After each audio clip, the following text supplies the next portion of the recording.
if you're a school that they work with.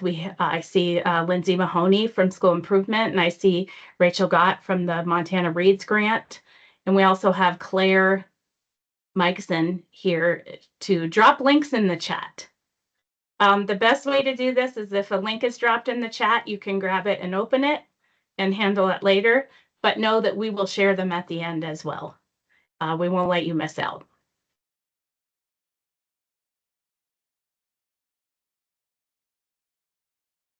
The early learning team works out of the SIPL division here at OPI. That's the standards instruction and professional learning. And our vision is that we are committed to providing high quality evidence-based and sustained professional learning that empowers educators and strengthens student outcomes across the state of Montana.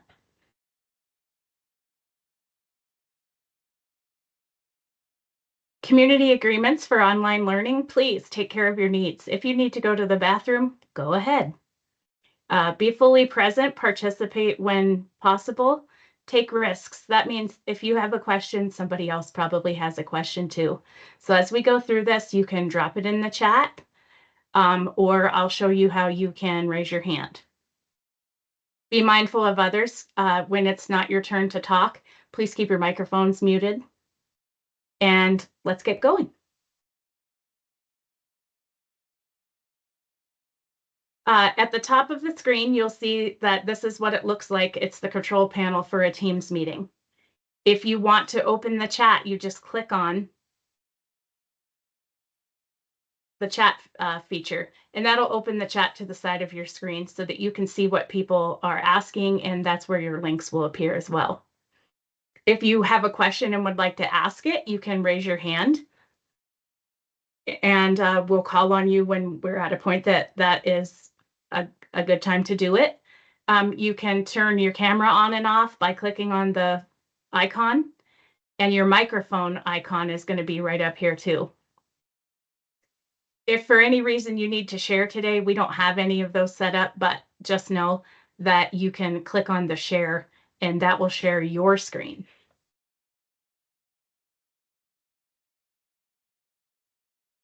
Our objectives for today are that we want you to understand the law and the legislation that brings early targeted intervention programs to our districts.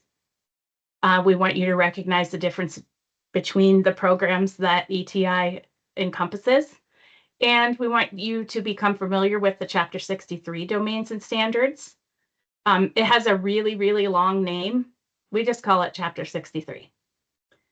And then we want you to be able to clearly define your strategy for implementing. You're here because likely because you're not yet implementing and are hoping to get going this summer or fall. If you are already implementing, you are still welcome to be in this. There's still lots for you to learn and possibly even share.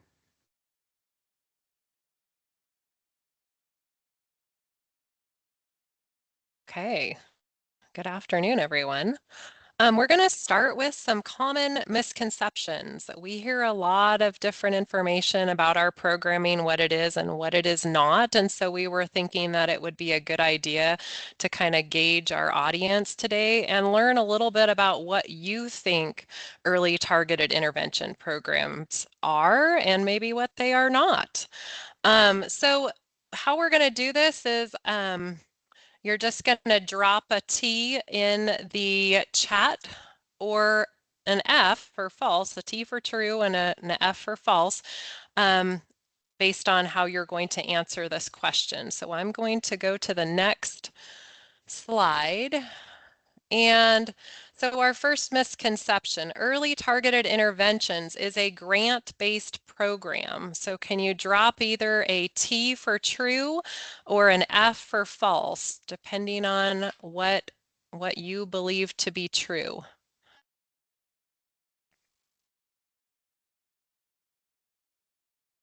Oh, okay. So we do have, some of us think that this is a grant-based program.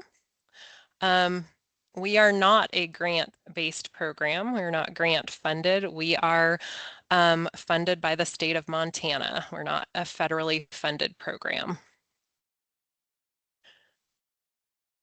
Okay, so let's talk a little bit about the legislation.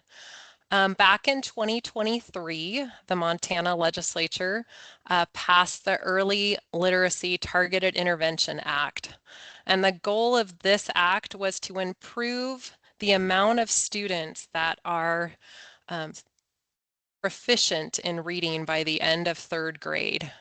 So that was the ultimate goal of this legislation.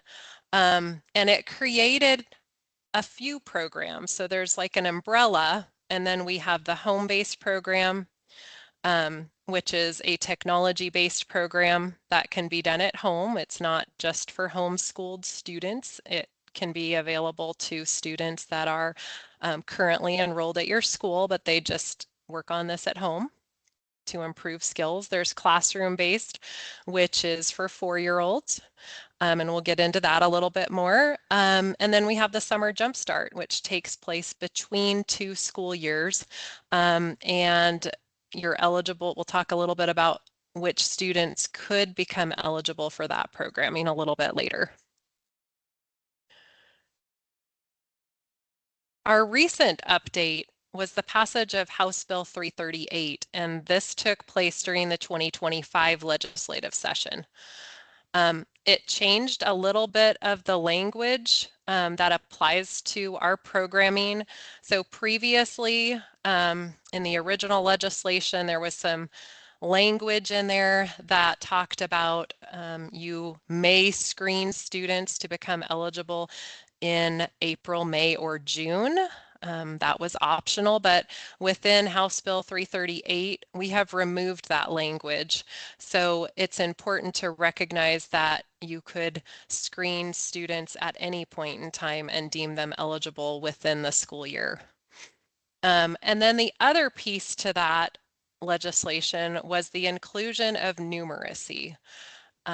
So there's also you have the ability now to um, to qualify students under numeracy. You don't have to, but we can also talk about that a little bit later.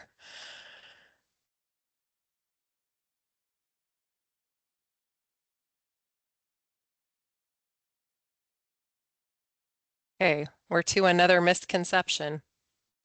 A district or school may screen a student for eligibility at any time. Drop your T or your F for true or false for this misconception.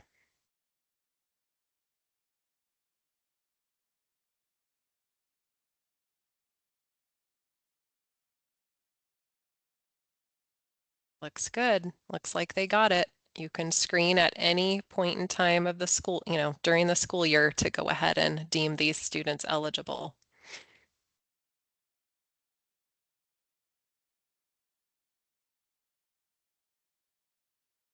Okay, here's the next one. A district must offer all 3 of the programs. So those programs that I talked about, classroom-based, home-based, and Summer Jumpstart. What do you think? Do you think the district has to offer all 3 of those programs?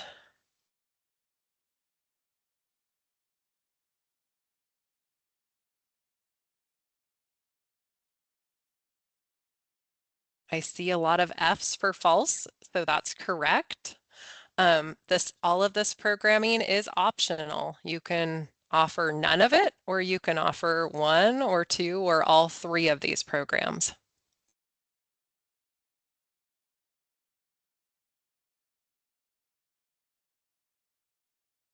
All right.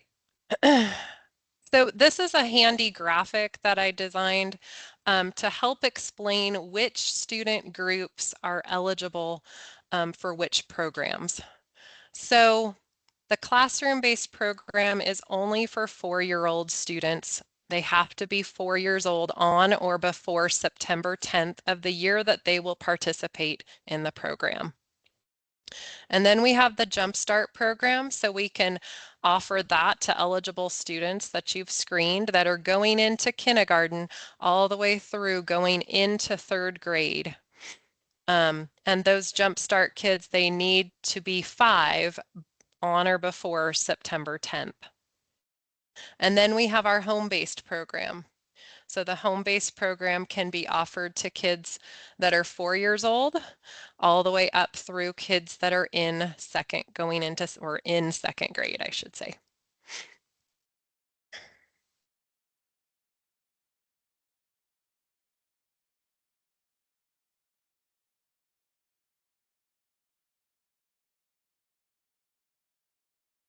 Jackie, you're muted.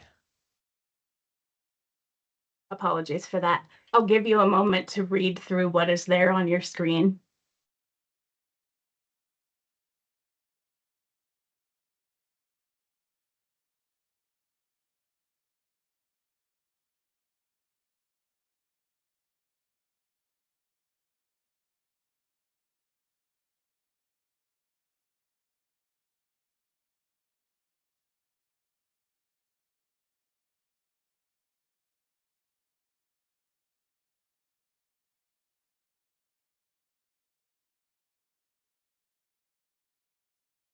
So I see that Claire is dropping some links. These are the approved lists for literacy and numeracy.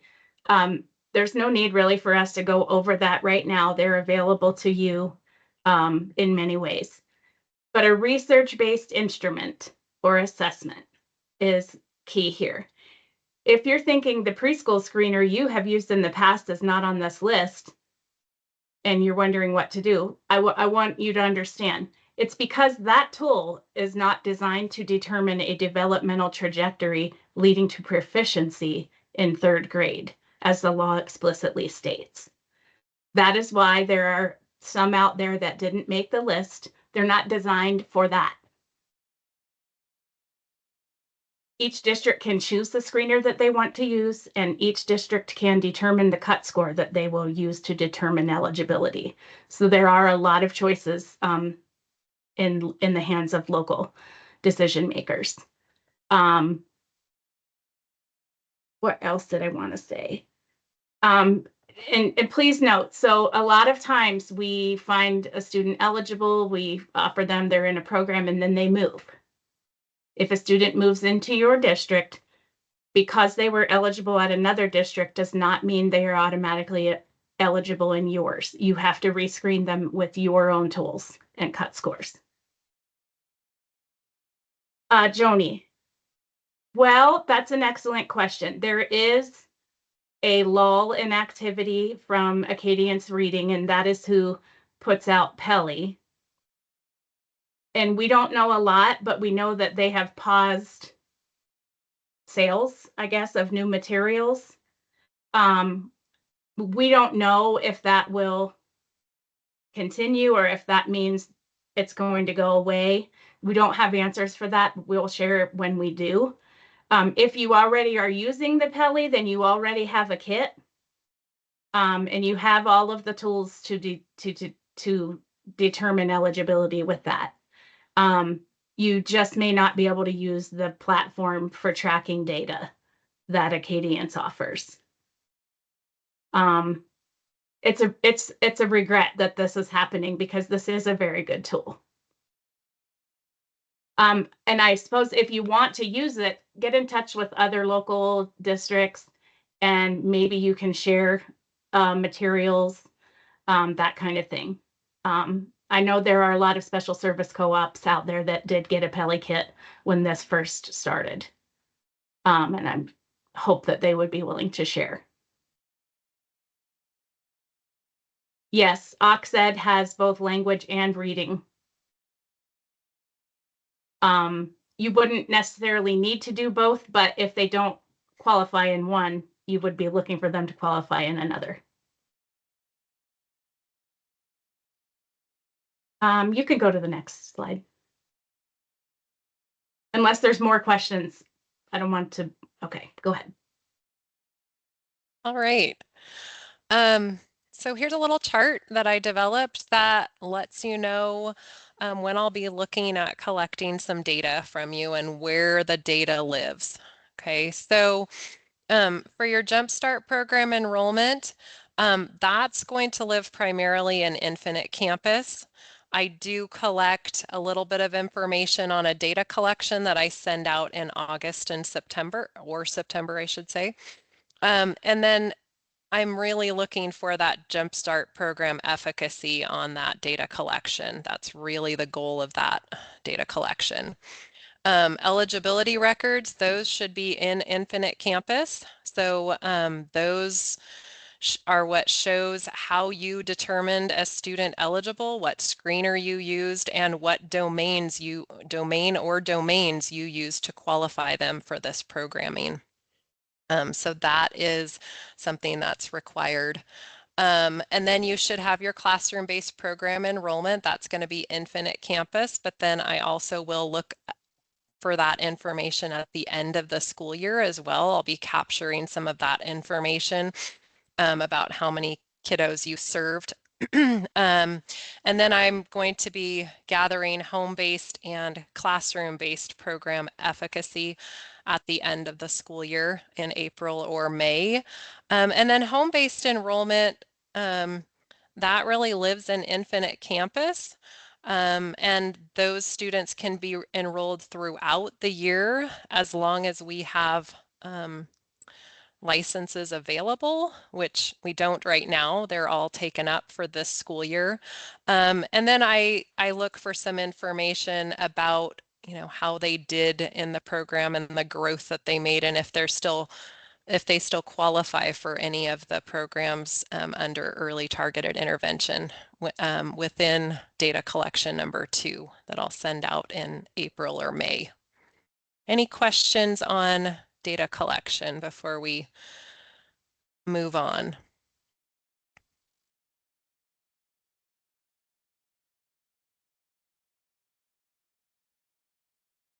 So hard to do wait time online. I'm used to having little kiddos in front of me, and then I can see if they're raising their hand and shaking it in front of my face. Okay, we're going to move on. Okay, so here's a misconception. I need to notify OPI if I am planning to offer ETI programming. Drop a true or a false in the chat with your answer to this. What do you think?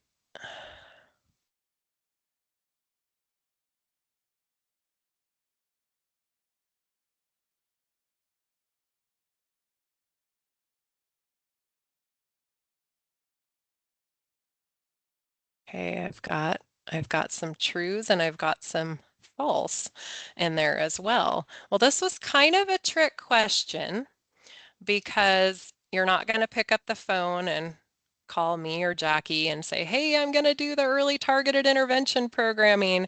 But what you're going to do is you're going to enter that information into Infinite Campus. So that's your way of notifying us that you're doing this programming. And also when I send out data collection number 2 in April or May, I will ask you if you're planning to run programs in the next school year or not. And if you're planning on running maybe a home-based program and some things like that. So that was kind of a trick question, but just wanted to be clear about what we're looking for.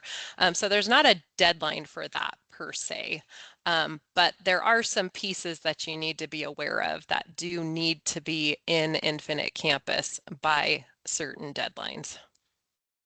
Any questions on that?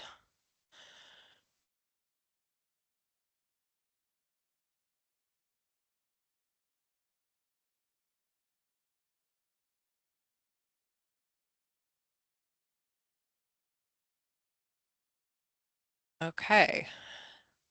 Do you want to do this one, Jackie? Sure. There are limitations on class size for the classroom-based program. Do you believe this is true or false?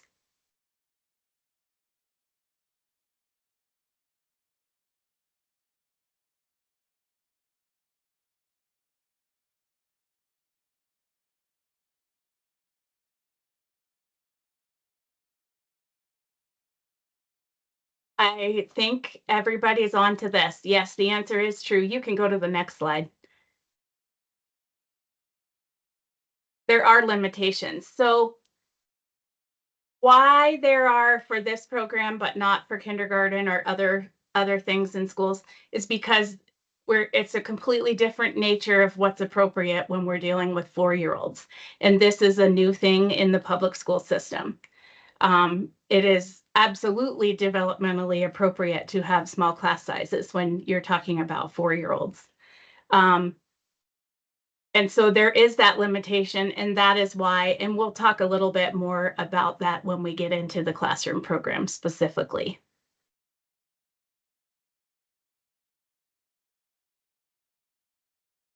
So thinking about the classroom program, we know students need to be 4 before September 10th, and that's the state date. We're going to collect evaluation methodology results. So you might have a preschool screening. You might have that screening right along with your kindergarten roundup. You're going to have all the same people there to screen. Why not screen a few more kids and make the day longer? You're going to collect that, and you're going to then determine who is eligible for this programming. Okay, the eligibility is based on, there's no other way to say it. It's not a poor performance. It's not failing the screener, but the student scores in a way that is probably below the 20th percentile or lower, or higher, depending on what you determine. And you're going to determine that based on your district's capacity for serving XYZ amount of children. And then let's see. And then in the classroom program, you can do a half-time or a full-time. Half-time is anything less than 720 instructional hours. Okay, so if you are doing a full-time program and then you're expecting full-time A and B for this, you need to meet 720 at a minimum. Also, if you want the half A and B, which is for halftime, you need to meet the 360 hours minimum of instructional time. That's not hard to do. The 720 can be hard if the kids are not coming full time. Students must be assigned to a course with a properly licensed and endorsed educator. If you've never heard it put that way, you're probably not the person that enters things into Infinite Campus. But that means you need to have a teacher who is properly endorsed, and a P3 endorsement is what we prefer. However, at this point, a K8 endorsement is considered to be okay. And that's going to be common for you to have a K8 endorsed teacher in this classroom, because there's not a lot of people out there yet with a P3 endorsement. And instruction will align to the Chapter 63 standards, which are coming up. You'll want to think about, if a class size exceeds 10 students, you'll need additional staff. And an adult who meets the qualifications for a paraprofessional is sufficient there. And there's some things, they need to be there a certain amount of hours for each child over 10. But if you're up at 16 or 18, just consider that a full-time paraprofessional. Curriculum, we talked about that. That's a different one. I think I covered all that. More misconceptions. True or false, friends, the classroom-based program is public preschool. True or false? Crystal Kane from Polson, you will not get flagged with a K8 endorsement.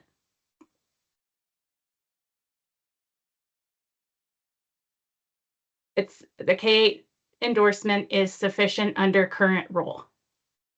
That means it could change. We don't know if there are plans to change that.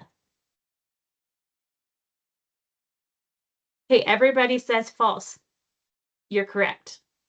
The classroom program is not public preschool. In fact, there's quite a limitation on who can be in these programs.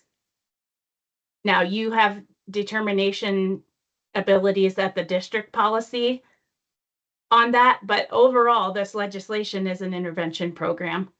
to intervene early for kids who look like they're not on a trajectory to meeting third grade proficiency.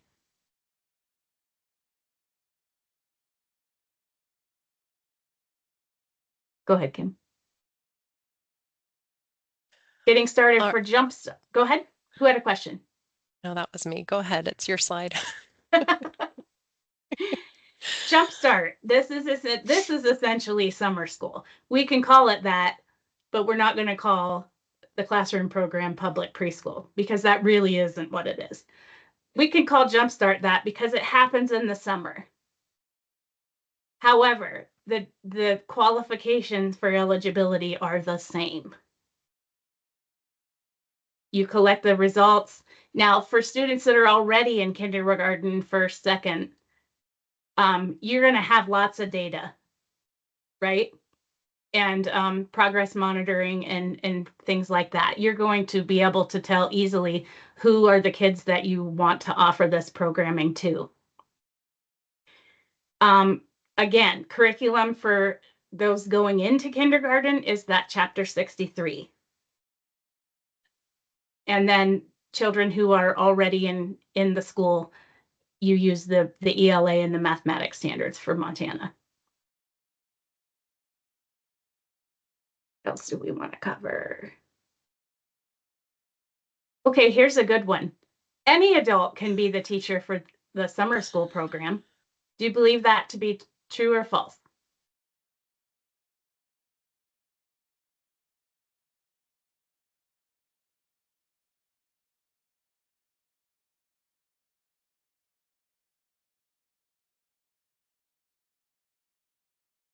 It's false. The same licensing requirements for a jumpstart programming apply. All right. Oh, well, wait, I wanted to say one more thing about that. Go back, go back. Check your rearview mirror first, though. We already know in a year's implementation, we're now in our second. We already know that eligible third graders who participate in Jumpstart programs outperformed those who were eligible but did not participate. So keep that in mind. We are aware of the barriers to implementing summer programming in districts. And I'm sure you all are aware too, because if you're thinking about doing it right now, you're wondering who's going to teach it. Who can I beg? Who can I hit in a weak moment? We understand. It'll work out. Manifest it. Okay, go ahead, Kim. Okay, so if you're thinking of getting started with implementing the home-based program, again, you'll still need to collect all of those results from the evaluation methodology tool, the assessment that you performed, and you'll have to figure out which of those kiddos in pre-K all the way up through kids that are in second grade are eligible. And again, you determine that cut score. So after you've come up with your list of eligible students pre-K through to a second grade, you'll go ahead and go into Infinite Campus and create a home-based calendar. You're going to enroll those students that are eligible into the home-based calendar. And you're also going to, I put this little picture over here, you're going to make sure that you have checked the box for home-based early intervention. That's a critical thing to remember. And then each of these eligible students should have an eligibility record. And I want to stress that you only need one eligibility record for the school year.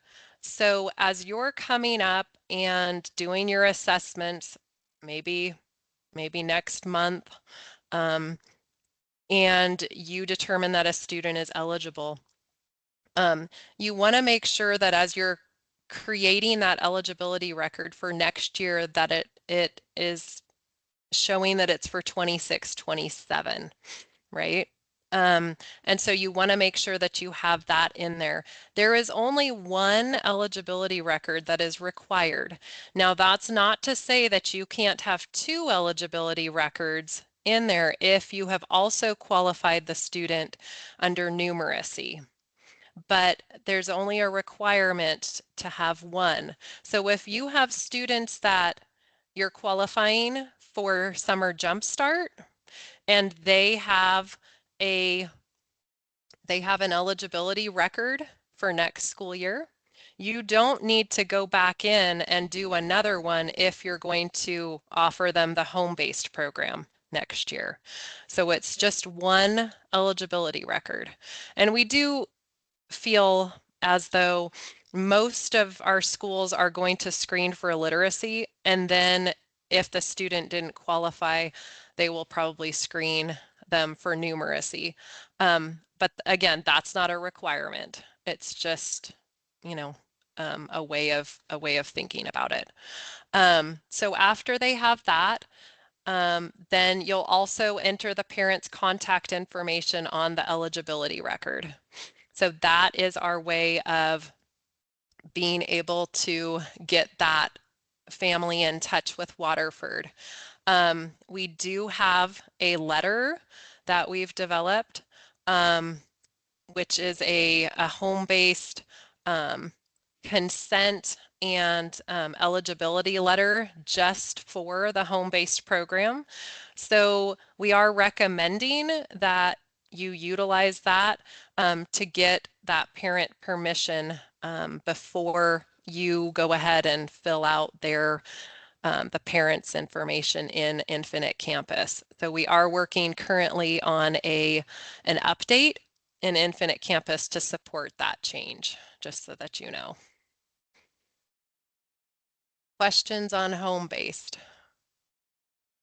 The home-based program is just paid for by OPI. It's a per student license. There is no A and B for the home-based program. You get a quarter of A and B for the Jumpstart program, and either part-time or full-time A and B for the classroom program, depending on how you set that up. And we should say that we have 1,500 licenses each school year to distribute to eligible students for this programming.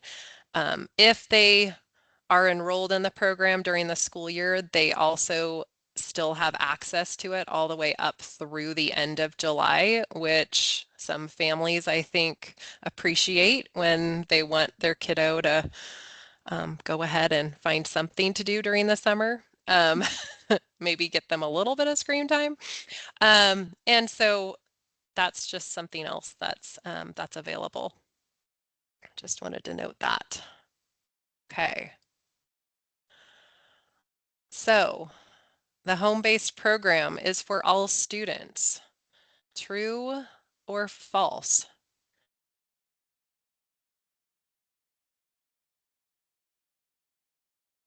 What do you guys think?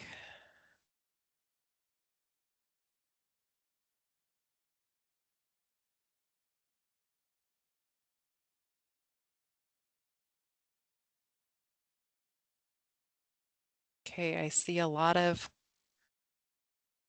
false, which is absolutely correct.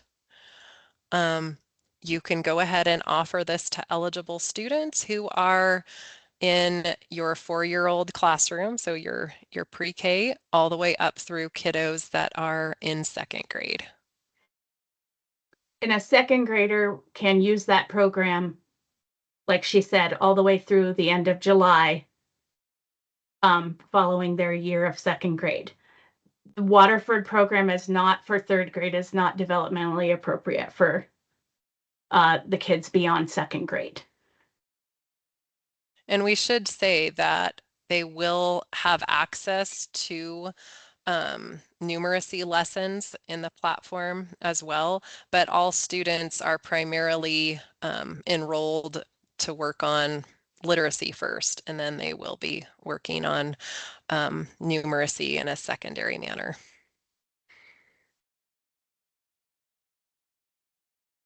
Okay, so the chapter 63, domains and standards.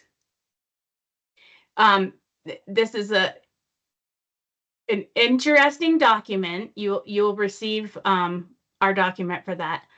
It's set up with domains. These are common early childhood domains, okay? Oral language, written language, social, emotional, physical, and cognitive. And we understand that those are the parts of the child and the brain and all of the things that makes a well-prepared child. The standards are much like our state standards. You have ELA and literacy, creative arts, math and numeracy, science, social studies, and technology. So what this means is if you're guided by the domains and standards, you're teaching all of the yellow and hitting all of the blue domains while teaching those. Now, not every time, not every standard.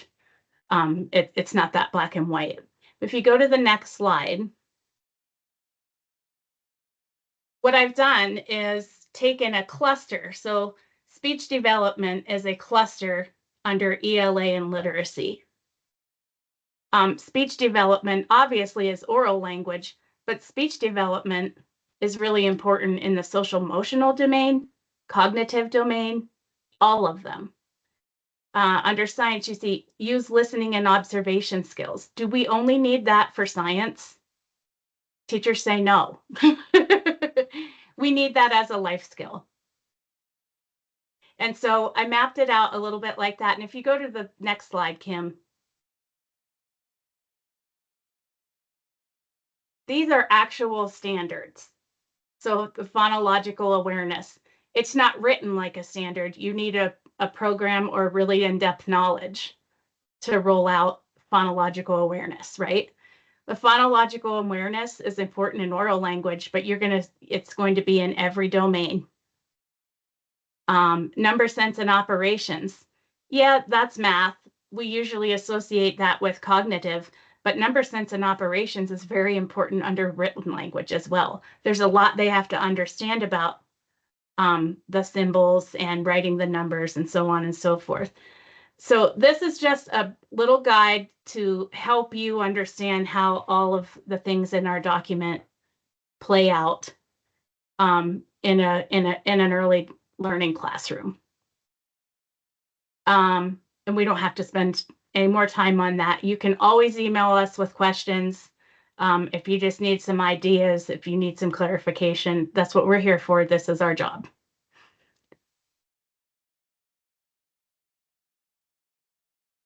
All right. So here are the key takeaways that we want you to remember about what we talked about today. So always remembering that the parents have to request the screening. So it is important to make sure that you have that documented somehow, that they have requested it. Students can be eligible in either literacy or numeracy or both. That's the other thing. And then there should be only one licensed teacher for every 10 students in that classroom-based program. If you have 11 students, then you do need to bring in a paraprofessional to help support that classroom. And then if you have over 10, and again, you're capping that at 18, you have to have that paraprofessional in there. And if you're 16, 17, or 18 students in your program, if you have that, then you definitely need to have a teacher and a full-time para to support those kiddos during the day.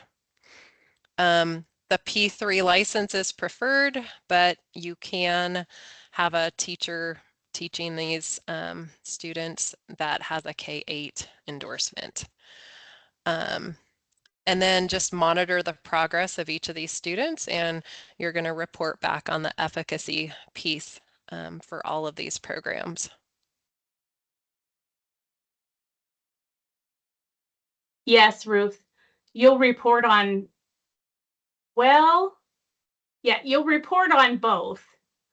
But there probably won't be very specific numeracy questions unless the student only was eligible. Does that sound right, Kim? I don't want to say the Right, wrong thing. right. So, yes, we will be collecting data on kids that qualify via numeracy, um, because I think that's good information for us um, to gather. So we do have a real small number that qualified, that they did qualify students with numeracy, using numeracy this year. Um, but really we're looking towards next year, next school year, getting that, because we didn't have any guidance in place. The guidance just, I mean, it actually got solidified back in February that these choices were made by a board, an advisory council that was created by the Board of Public Education. And so they ultimately made these decisions in terms of what skills we're looking to assess and which evaluation methodology tools they approve for the different age groups. So moving forward, it will be next year and on. So 26, 27, that's when we'll be looking at really gathering that data. We didn't have the capability at this point in time to support that in Infinite Campus. Hey, Jackie. So here are some professional development resources. What will happen is you've got all the links in here, but we can email out the links to everyone who attended. That would happen tomorrow. The Cox campus is a very high standard place where you can go to get all kinds of professional development. They have some particular to literacy offerings within that. I want you to know it doesn't cost anything. And I would say it's probably some of the best early childhood PD that I have participated in. It's online, it's at your own pace. There are certificates involved with that so that you can report back to your administrators that you've taken it. It's I don't want to say it's hard, but it's definitely like you're going to be answering questions and engaging. That's what makes it good PD. You don't have to just sit there and listen to something. You're going to be able to take something back to your classroom for every hour you spend. Early Math Counts is another option, and this is more numeracy. And it really takes care of numeracy from birth to age 8. But the sweet spot in their offerings is really that preschool classroom. The Early Learning Series playlist, that is something we started here last school year. And twice a month, you can get professional development and participate in a community of practice where we dive deep into conversation about whatever topic it is that month. And we have a wonderful group. We'd love to expand it. Come join us. Keep your eye out for what we're going to roll that into for next year. And then we do have 2 more sessions. I guess I should say the playlist is the recordings from everything that we've done. There's no opportunity for renewal units for watching the video, but it is, I promise it is important for what you're going to be doing, especially your people who are going to be in that classroom program. And then upcoming sessions, we have special education tomorrow at 4 o'clock. And in the link for that, it says upcoming LS sessions. You'll find the link to just join the meeting. You don't have to register or anything like that. Just jump in the meeting through that link. And then in April, we have assessment. So we're going to talk about assessment and we'll take a deep dive in. Okay, well, my class looks like this. What do I do? So we're going to do some data diving. And then Kim's going to handle reporting your data in May. And that might be something, even if you're not implementing, you might want to come to so that you're prepared for the coming year. And the other links are all supporting documents that we actually dropped in the chat, or some that we thought would be easier for you to grab here than to go looking for it on the website. Yes, Joni, Peli is still an approved methodology. The issue, I believe, is that some schools who don't already have a kit are not able to get one. I know that the Yellowstone West Co-op out of Billings area, they have a test kit, maybe more than one. I know that off the top of my head, but there are others. And if you're an administrator and you go to the SAM meetings, you might just ask, does anybody have one they're willing to share? That kind of thing.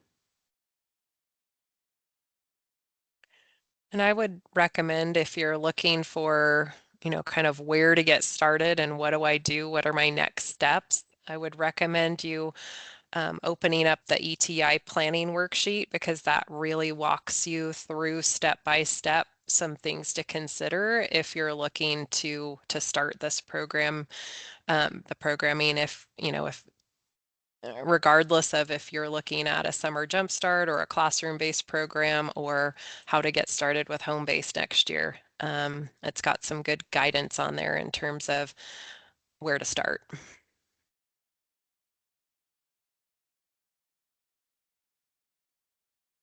Any other questions?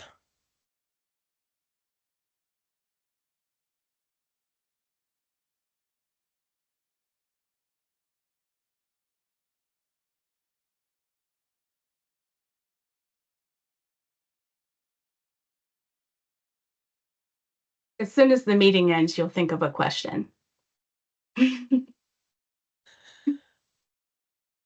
And that's Well, why we if provide you that with our happens, emails.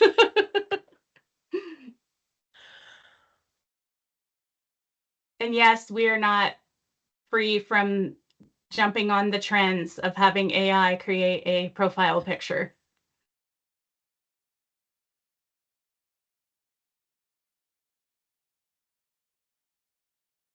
well, I think at this time we'd just like to thank everyone for attending today and coming together to understand our programming a little bit better. And hopefully it's a lot clearer than it was when you joined the session today. And hopefully you learned a lot.